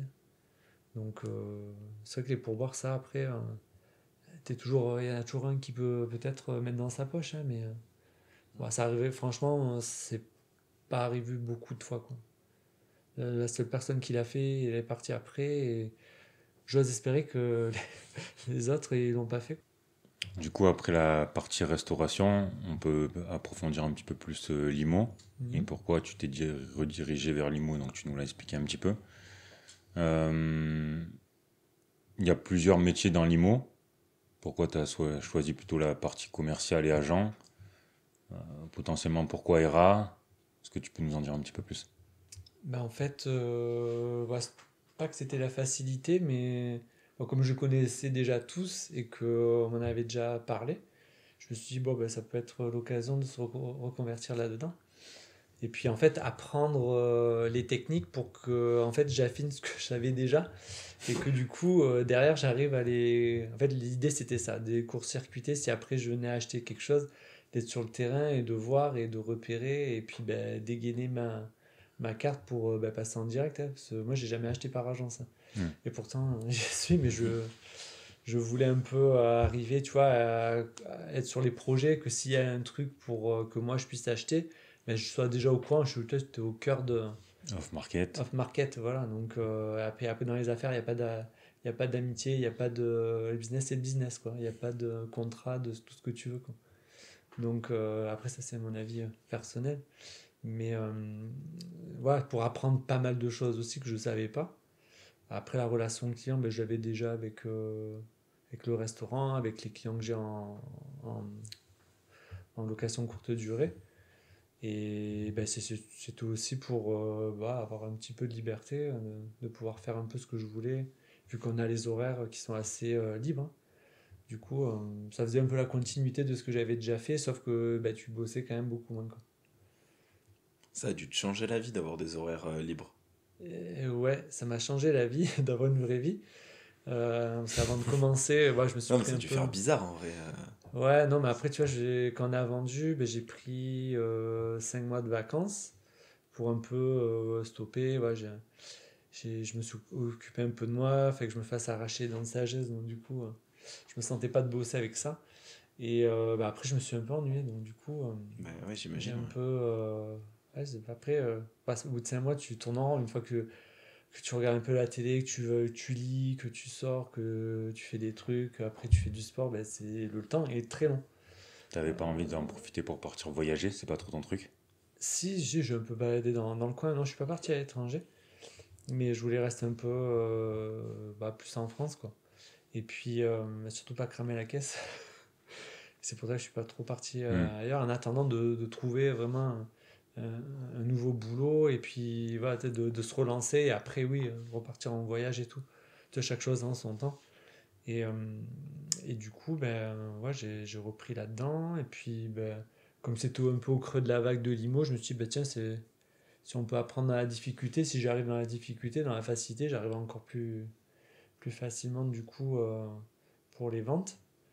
Et puis, ben, en fait, ouais, ça change la vie, quoi. Le soir, tu es à la maison. Tes week-ends, tu peux travailler parce que tu as des visites à faire et tout. Là, début d'année, j'ai quand même pas mal travaillé les week-ends. Mais bon, après, le reste de l'année, voilà, ça s'équivaut. Et puis, ben, à un moment donné, c'est toujours pareil. Si tu as quelqu'un qui veut visiter et acheter, il faut y aller le week-end ou le soir. Quoi. Oui, mais en soi, même si tu travailles le week-end, tu vas travailler le samedi matin ou samedi après-midi, tu vas pas forcément avoir ton samedi soir qui va sauter. Voilà, tu peux quand même faire des choses. Et puis, même, bon, aller faire une visite le matin, ouais, c'est pas non plus fatigant, tu soulèves pas de poids. T'as pas du personnel à gérer, Ouais, t'as pas de personnel. Le seul personnel qui y est, c'est toi. t'as pas les fournisseurs. Oui, non, Ouais, mais oui, voilà. t'as pas toutes ces contraintes-là. Oui, parce que du coup, là, c'est externalisé. Hein, c'est pas toi.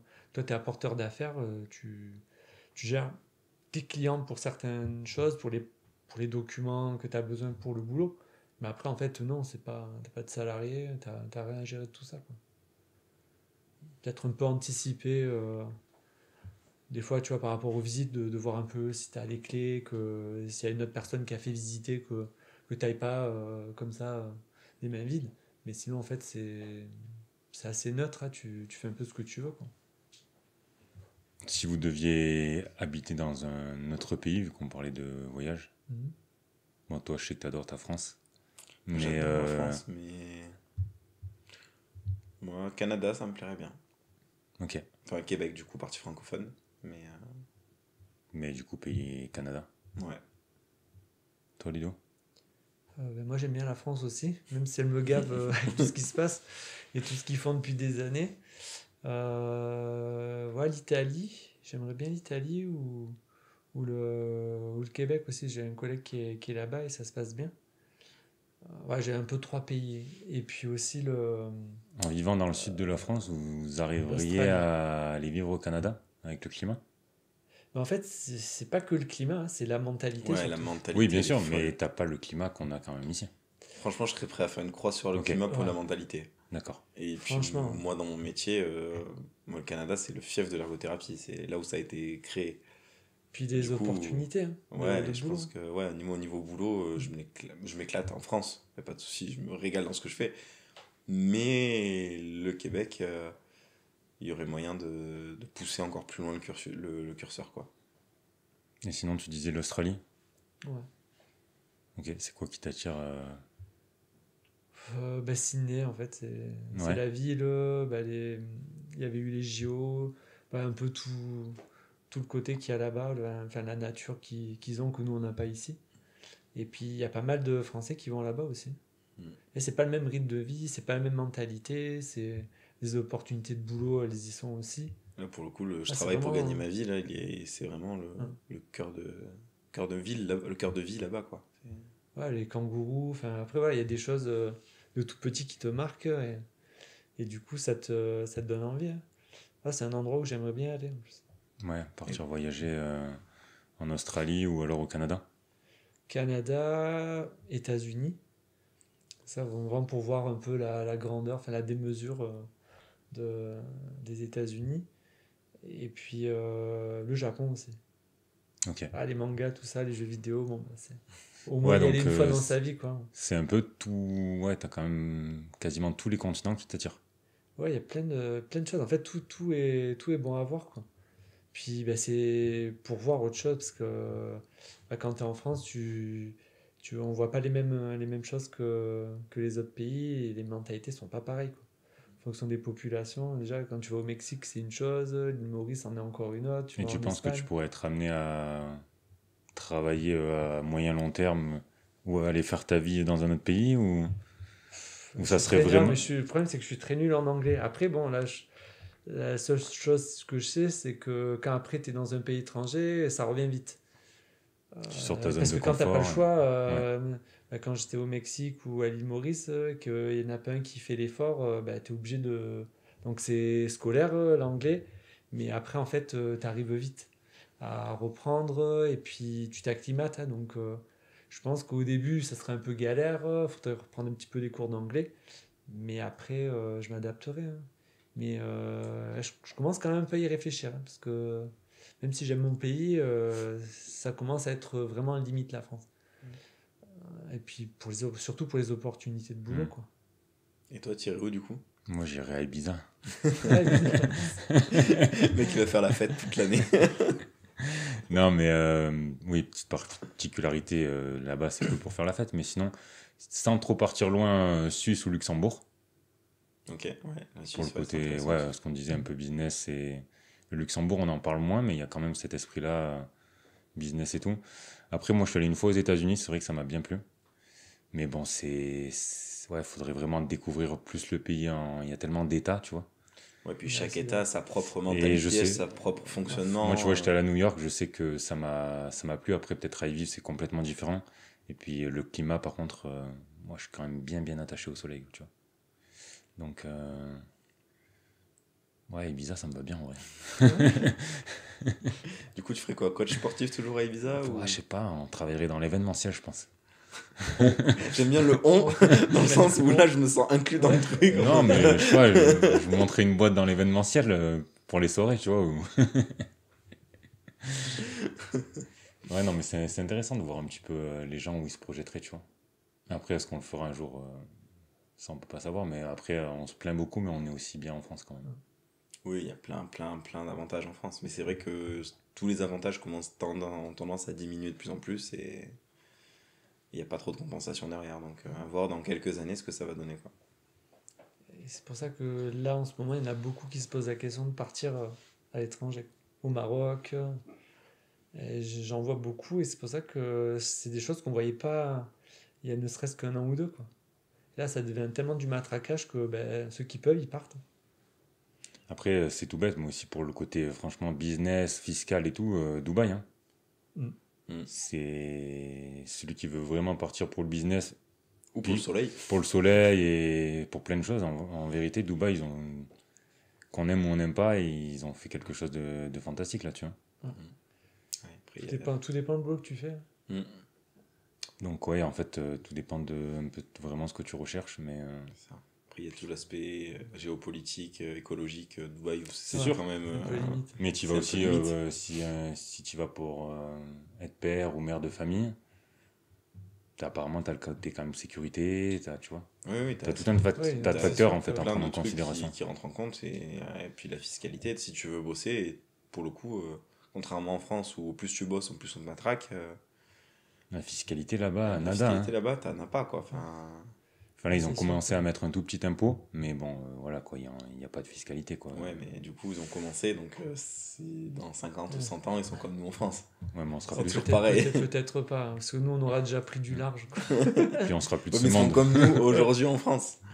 Mais du coup, nous en France, on sera plus taxé que ce qu'on rentrera d'argent à tous les coups. Mais Ah, mais ils nous trouveront toujours une taxe, hein. ouais, ouais. Mais c'est Toutes vrai les semaines, ils que, nous sortent quelque chose.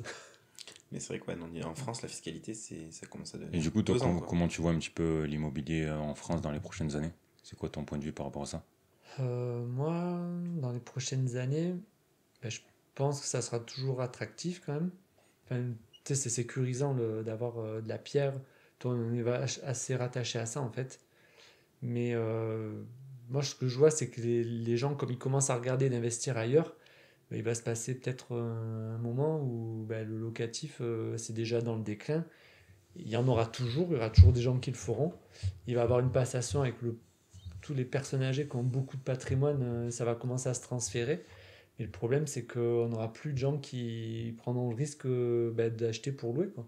Parce que ça ne vaudra pas le coup, simplement.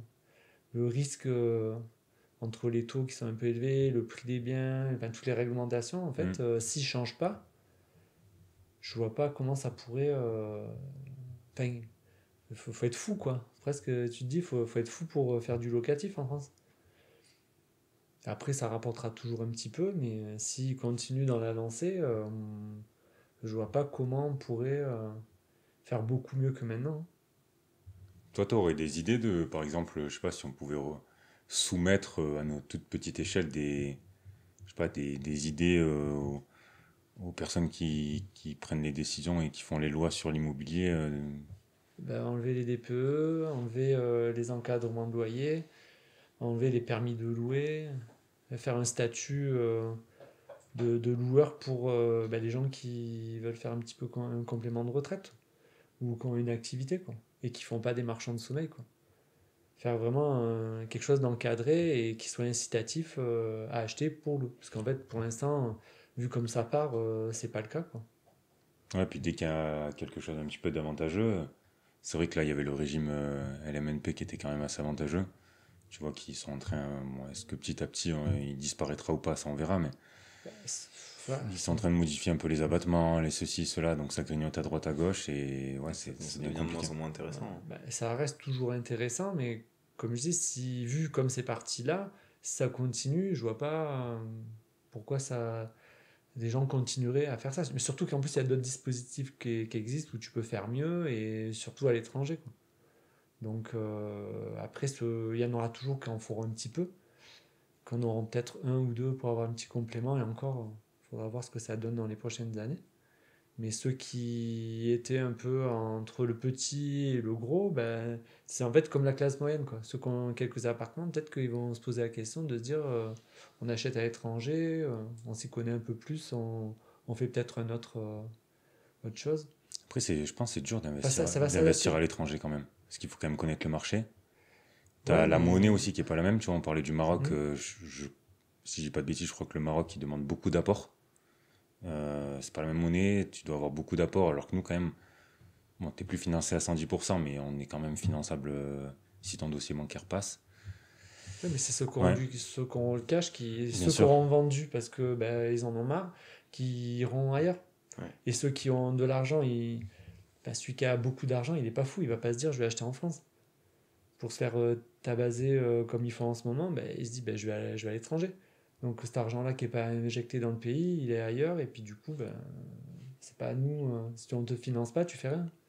Ouais, mais c'est que du coup, l'État, en fait, si tu regardes, ils ont rien compris. Parce que l'argent qu'ils essaient de gratter sur tous les régimes comme ça, ils le perdent parce que les gens qui ont vraiment de l'argent, ils l'envoient ailleurs. Et donc ça sort carrément du pays et au final, ça Oui, profite donc, à personne. et voilà, c'est encore pire. Donc c'est C'est pour ça, encore dans les pire. prochaines années, ce sera quand même toujours un peu intéressant, c'est mieux que rien. Mais ça va être compliqué, quoi, s'ils continuent.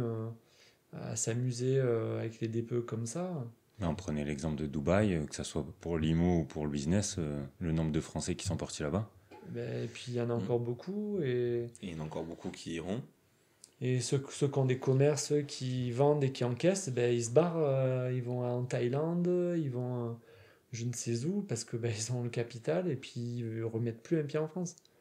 Et ces gens qui bossaient, ben, tu les auras plus dans les prochaines années, quoi. Parce que c'est pas en gardant ceux qui travaillent pas qu'ils vont créer quelque chose, quoi.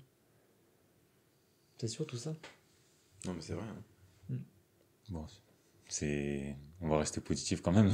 Non, mais on va rester positif. Ouais. Mais je suis assez d'accord avec cette vision-là. En fait, non, c'est le ouais, c'est pas système aujourd'hui, pessimiste, c'est un...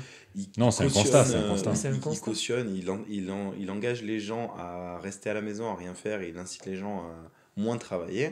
Et ceux qui essaient de se casser le cul à travailler, ben, on se fait matraquer de plus en plus. Regarde l'URSSAF qui augmente de 1% par an depuis 2 ans, et on va finir à 26%. J'ai commencé, moi, en 2019, mon activité, j'étais taxé à 21% d'URSSAF, en profession libérale médicale. Là, à partir de 2026, ça a augmenté avec les années, je vais être taxé à 26% d'URSSAF. Ce qui fait que j'ai plus d'un mois de plus de travail qui va partir en URSSAF.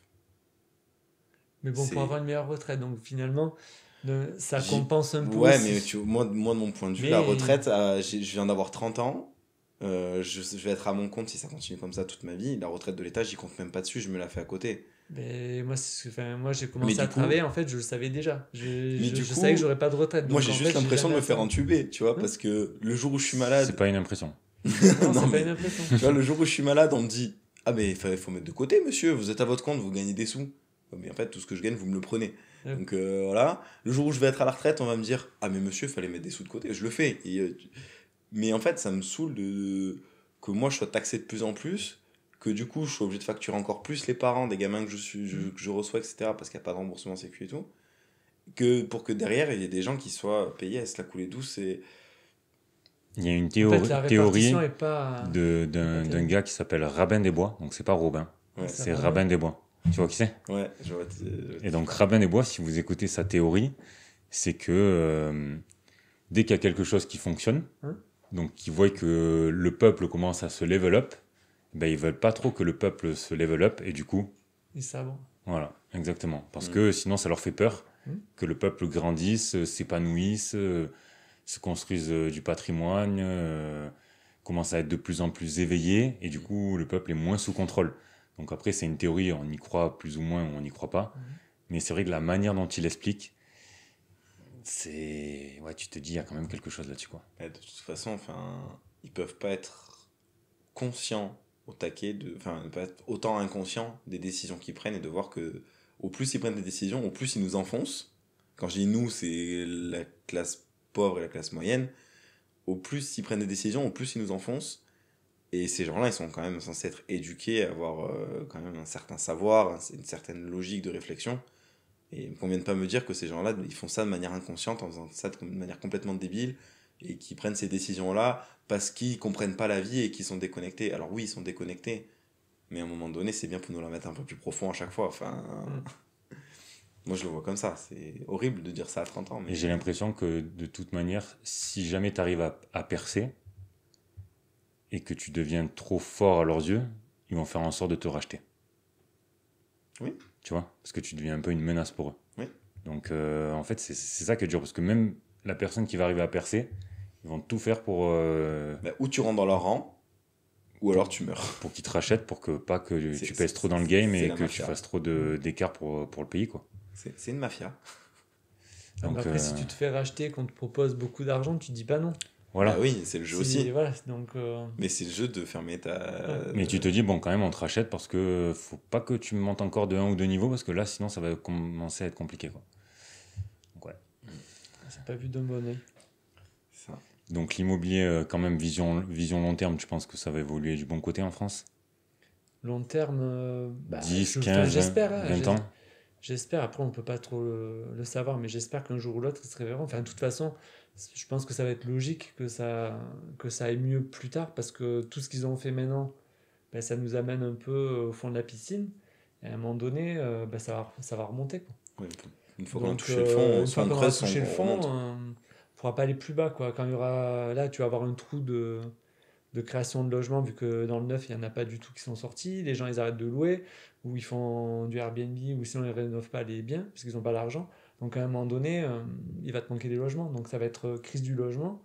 Et du coup, ils vont prendre des mesures. Enfin, moi, j'espère que en changeant de président, ils prennent des mesures, que du coup, ça repart. Mais on va dire, d'ici 5 ans, ça aura peut-être repris, je pense. Il y aura des choses qui auront changé, parce que ça ne peut pas durer Du coup, tu penses qu'une éternellement. personne qui voudrait investir maintenant en 2025, faut qu'elle franchisse le pas ou il vaut mieux qu'elle attende? Bon, après, bien sûr En que fait, ça va dépendre des le meilleur moment, c'est opportunités, toujours mais, maintenant. Donc mais après, tu vois, ça, c'est des lois, c'est tout ce il qu'elle... y en a, ils vont jamais franchir le cas parce qu'ils vont se dire c'était mieux hier, ça sera mieux demain. Ouais, mais bon, c'est comme je disais, le meilleur moment, c'est maintenant, quoi. Et je me suis posé la question à l'époque, et puis ben, après, je m'étais dit, bon, l'opportunité d'acheter les murs, je fais pas, bon, ça fait des sommes quand même, ça fait des gros remboursements, mais au final, je suis content d'avoir fait, quoi. Donc oui, que ça soit maintenant, même si aujourd'hui, tu peux acheter un peu plus cher que par le passé, ben, vaut mieux le faire.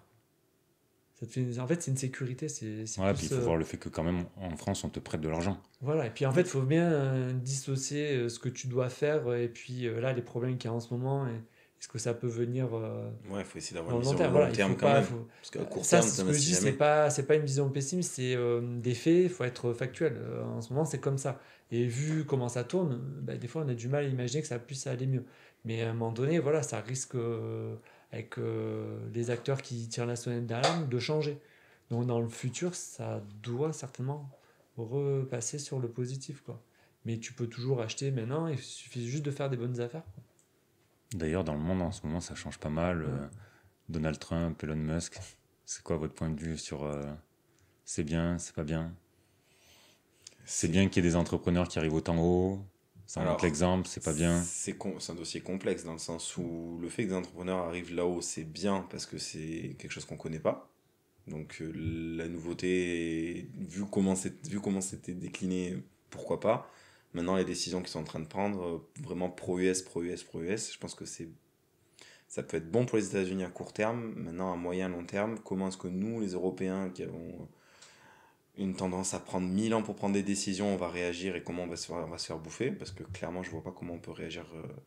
Bah, Vu le temps de réaction de l'Europe, je pense qu'ils vont commencer à réagir quand on aura déjà été digéré.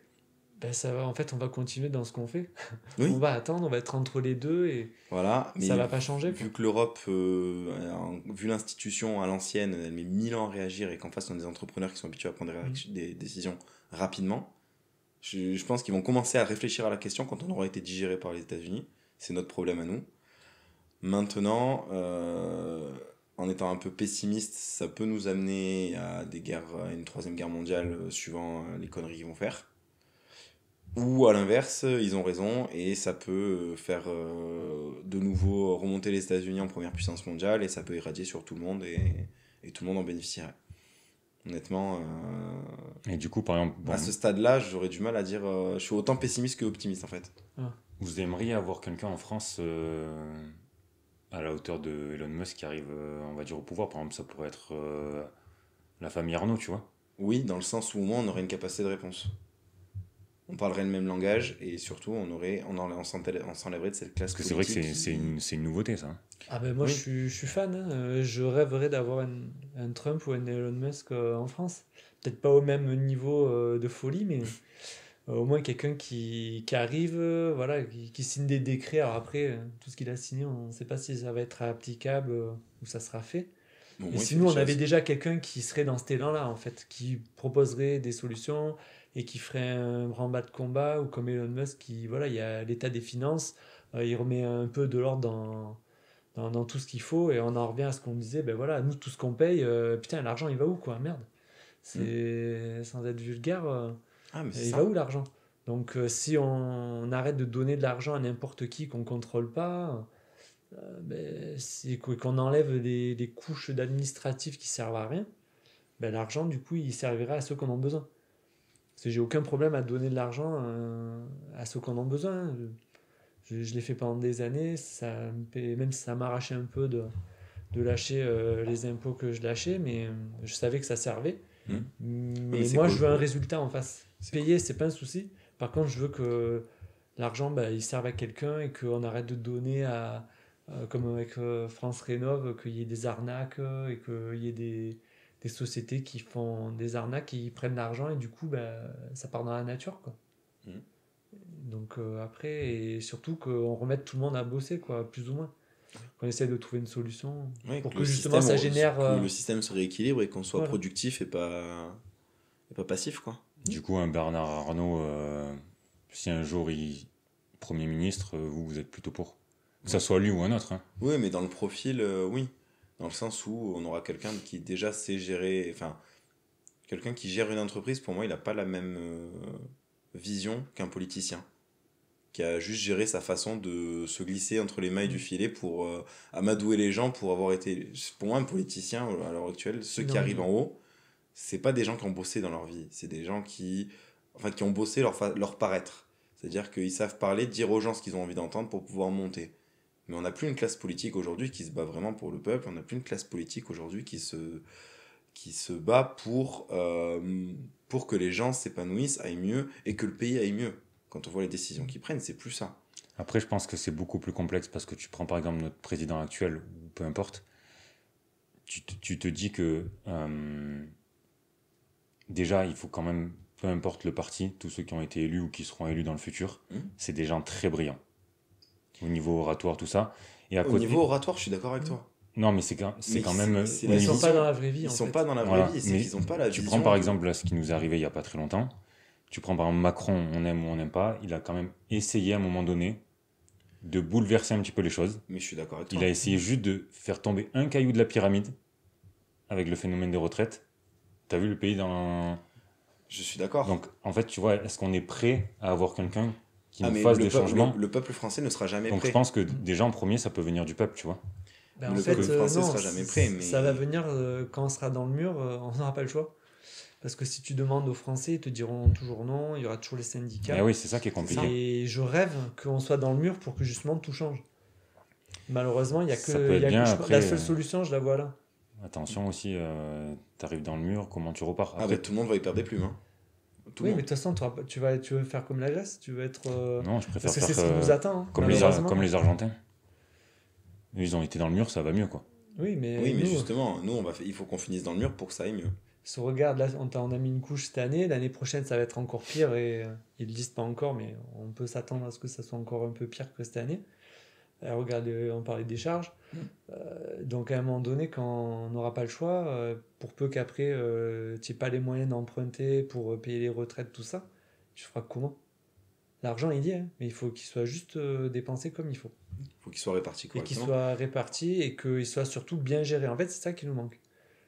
Et tant qu'on ne sera pas dans le mur, qu'on n'aura pas la tête dans le caca, comme on dit, on ne pourra pas aller de l'avant. Mais c'est sûr, on n'a jamais autant imprimé autant de billets. Donc l'argent, il y en a. Oui, mais du coup, tu as une inflation de fou.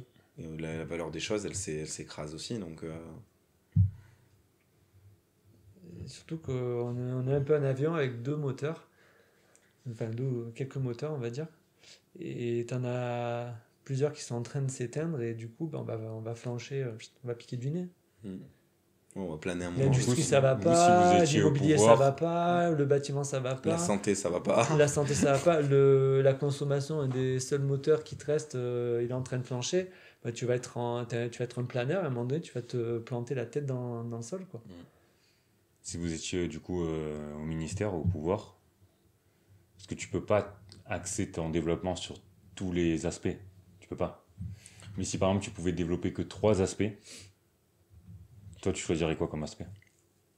Moi, franchement, le premier aspect serait juste la stratégie économique du pays. Donc l'économie. Ouais, l'économie. Parce qu'en fait, tous les autres aspects ne fonctionnent qu'on vit dans un monde capitaliste. Tous les autres aspects de notre vie, de notre société, sont basés sur l'argent.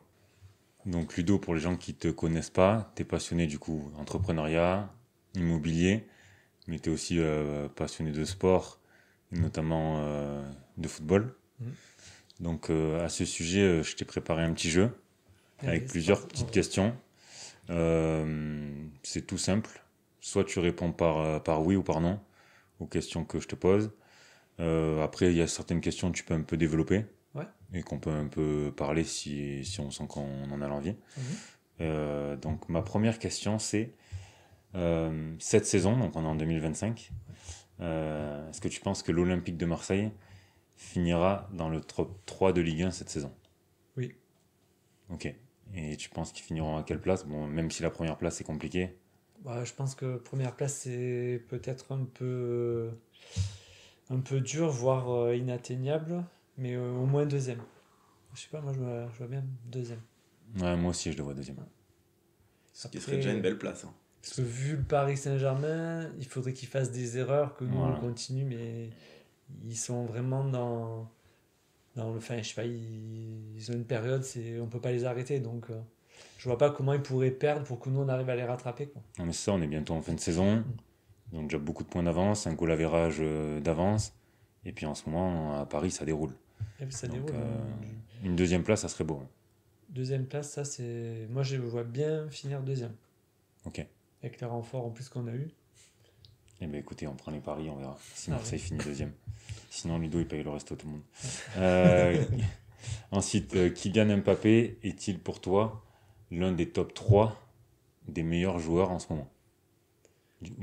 Top 3 monde. Ouais, parce qu'il revient fort quand même. Ok. Et tu mettrais qui d'autre dans le top 3? En ce moment, ben, je mettrais Dembélé parce que il y a Carbure aussi. Même si je suis pas forcément un grand fan. Et puis en troisième, je mettrais. Comment il s'appelle Yamin Lamal. Ok, l'espagnol, ouais. Bon choix. C'est vrai que ouais, en ce moment, bah, ouais, tu peux mettre Kiki, tu peux mettre Lamal, Yamal. Ouais. C'est pas mal. Après, t'as Salah de Liverpool aussi. Aussi. Qui est en- Après, je suis un peu qui est en ce français. moment, Donc, mais oui, oui. on est champion du Euh, monde. Du coup, tu es supporter de l'Olympique de Marseille, pour ceux qui nous écoutent. Oui. Donc, en toute objectivité, hein, cette question, sans faire parler le cœur marseillais, est-ce que tu penses que le PSG remportera une Ligue des Champions, donc pas forcément cette année, mais une Ligue des Champions dans son histoire? Ben, je pense qu'un jour ou l'autre, ils y arriveront quand même. Peut-être qu'un jour ils passeront Voilà. les huitièmes, mais Mais là, cette année, c'est pas trop mal parti. Mais tant qu'on n'est pas un peu plus avancé, on pourra pas savoir. Mais je vois bien gagner dans quelques années quand même. Parce que là, ils ont quand même passé un cap. Ils ont compris un petit peu certaines choses. Et ça m'étonnerait pas qu'ils la gagnent. Mais il faut encore des efforts, quoi. Ok, donc toi, si tu étais supporter parisien, tu y croirais. J'ai un collègue qui est supporter parisien, donc il y croit chaque année, mais à chaque fois, je suis obligé de le consoler. C'est Mais c'est en attente. ton Ouais, ancien c'est en associé? attente, ouais. Ah, Et donc les remontadas, attendez, il est pas c'était trop. beau parce qu'il y avait deux associés, un supporter marseillais, un supporter parisien. Voilà. Magnifique. Et tout ça, le resto, il a réussi à tourner. ouais. Il a pas pris feu, je sors de Ouais. match. Pour toi, ta plus grande déception, parce que tu es fan de l'Olympique de Marseille, mais aussi de l'équipe de France. Ta plus grande déception, c'est plutôt la Coupe du Monde 2006 ou la Coupe du Monde 2022? 2006. 2006, entre les deux, s'il n'y avait pas eu ça, on aurait eu la deuxième étoile. Ok. Donc pour toi, plus de regrets sur la Coupe du Monde 2006 que la Coupe du Monde 2022. Ouais.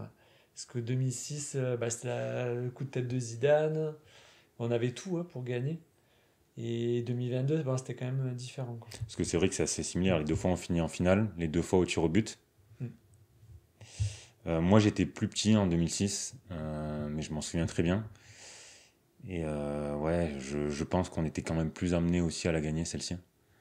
Parce qu'on avait 2022, on on pas revient de joué. loin. On revient de loin, ça s'est joué à pas grand-chose 2022. Mais il y a le contexte qui fait que tu renverses l'Argentine quand même en 20 minutes. Et c'était chargé en émotion quand même, cette finale 2022. Oui, ouais, Ah, ça, c'était je me c'était un rappelle. beau match à suivre. Hein. C'était vraiment chargé en émotion, une finale où tu as autant de buts et tout. C'était vraiment chargé en émotion.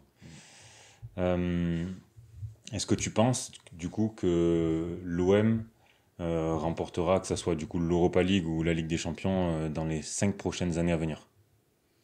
Si on continue sur la même lancée, au moins la Coupe, la Ligue Europa. Ligue Europa dans les 5 prochaines années, donc d'ici 2030, tu vois Marseille gagner une Ligue Europa? Ouais, si on reste dans ce qu'on fait maintenant, mais bon, comme à Marseille, il peut tout arriver, je m'enflamme pas trop. Du coup, concernant l'équipe de France, au jour d'aujourd'hui, jusqu'à la prochaine Coupe du Monde en 2026, donc notre sélectionneur, c'est Didier Deschamps.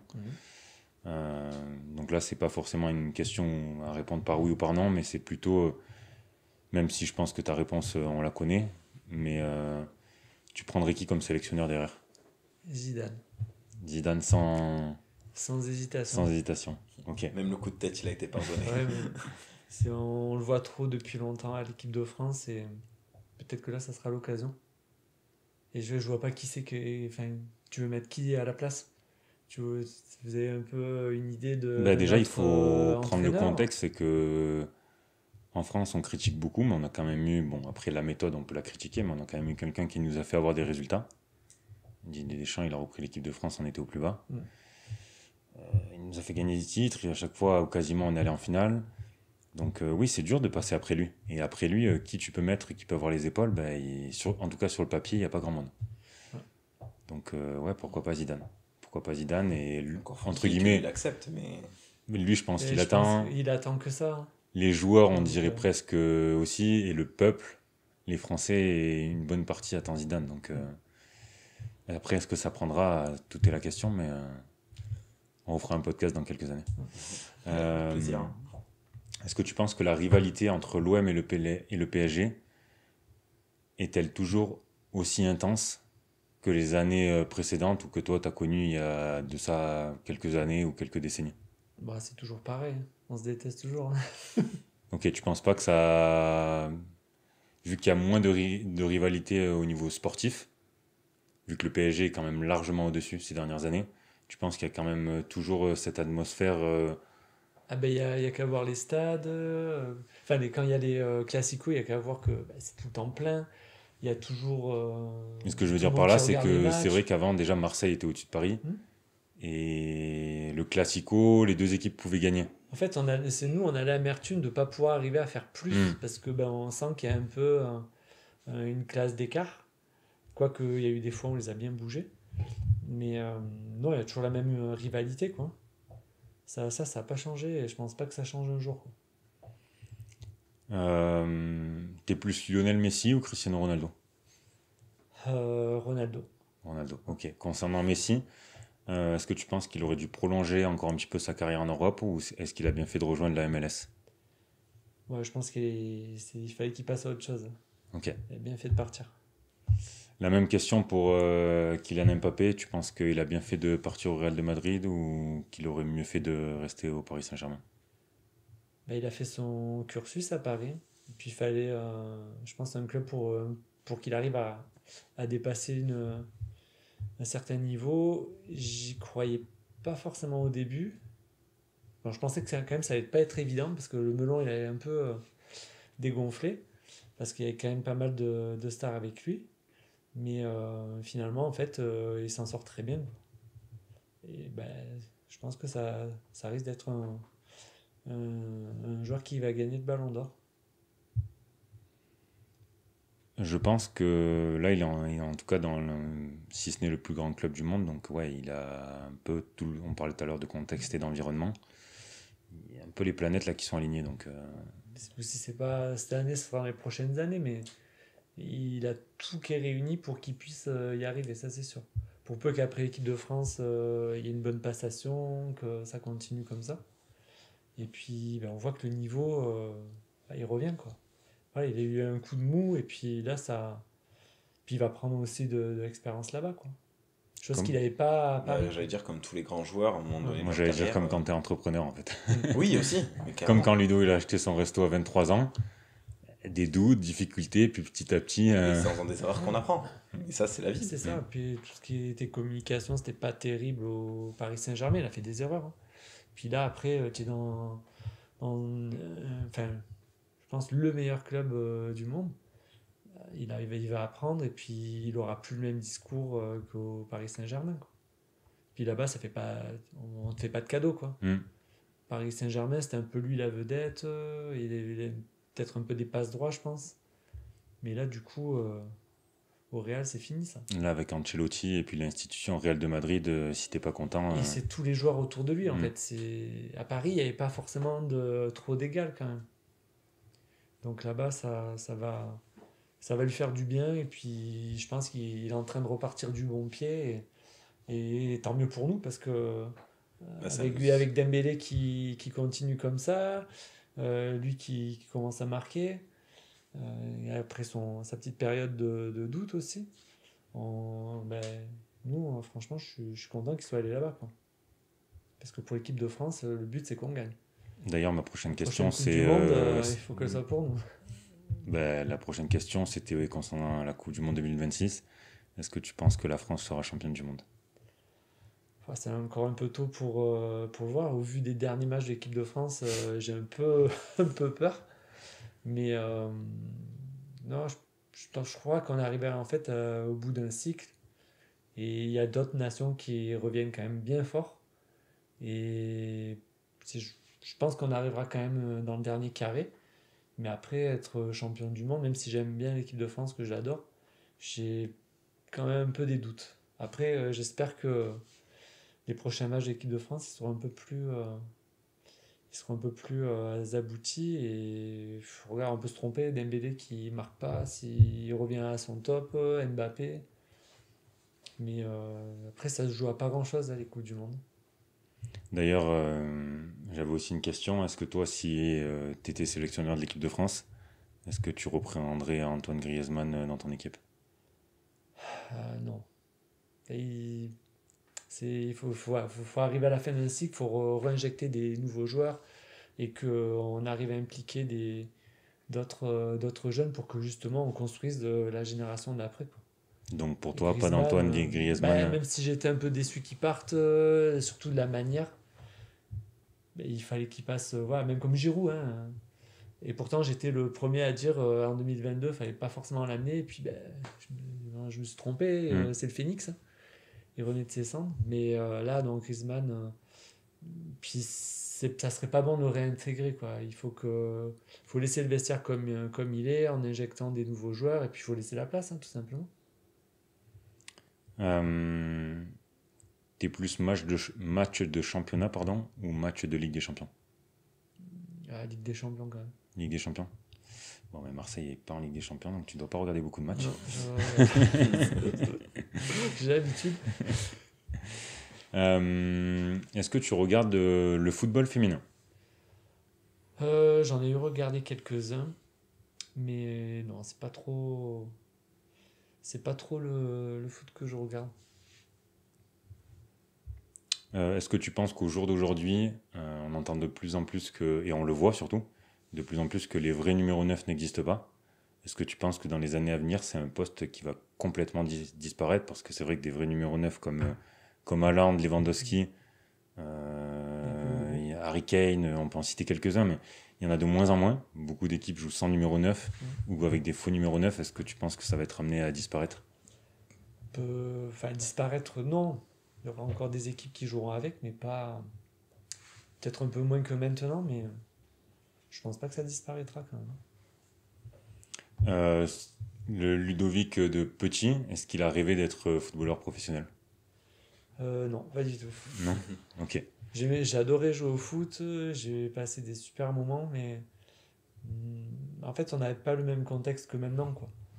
Puis on était plus axé sur le travail que là, les petits d'entrée de jeu, ils voient les matchs à la télé, il y a les parents qui leur font faire du sport, et du coup, ils sont voués un peu à prendre cette voie dans le football professionnel, mais moi à l'époque, non. J'avais peut-être pas l'environnement pour y penser, puis c'était pas la même époque. Du coup, tu as joué au football juste avec les copains comme tout le monde, ou alors tu as joué aussi en club? Non, avec les copains, en fait, on avait un stade de foot au village où j'étais, puis tous les week-ends, les vacances, ou même le soir, je jouais chez moi avec le ballon, mais non pas en club. Hormis l'Olympique de Marseille et l'équipe de France, quel est ton club à l'étranger que tu affectionnes ou que tu préfères? Barcelone. J'aime bien Barcelone. Ok. C'est quoi qui t'a donné cette passion pour Barcelone? C'est quand il y avait Pep Guardiola ou ça date encore d'avant? Non, quand il y avait Pep Guardiola. Au tout début de Messi. C'était fantastique. Iniesta, Xavi, Busquets. C'est Puyol. Non, c'était en fait la grande époque. C'est pour ça que Daniel Alves, Piqué. Ouais. moi j'ai suivi avec eux. Après, j'ai acheté des survêtements, je regardais des matchs parce que c'était passionnant de voir des matchs intéressants. Ah, ce football, À l'époque, on pouvait regarder un peu toutes les ligues sur Canal, là. Tu avais un peu de tout. Après, je regardais aussi le Bayern de Munich, là. Mais à un moment, j'étais fan de l'Inter aussi. Quand je jouais beaucoup à PES.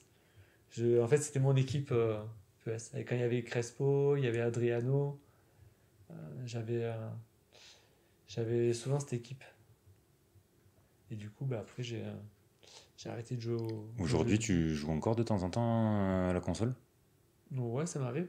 Ok. Et du coup, Plus foot. team FIFA ou team PES? Même si au jour d'aujourd'hui, ça s'appelle plus FIFA. En fait, si je continuerais à y jouer, ça serait FIFA. Parce que PES, c'est passé vraiment dans un autre bord.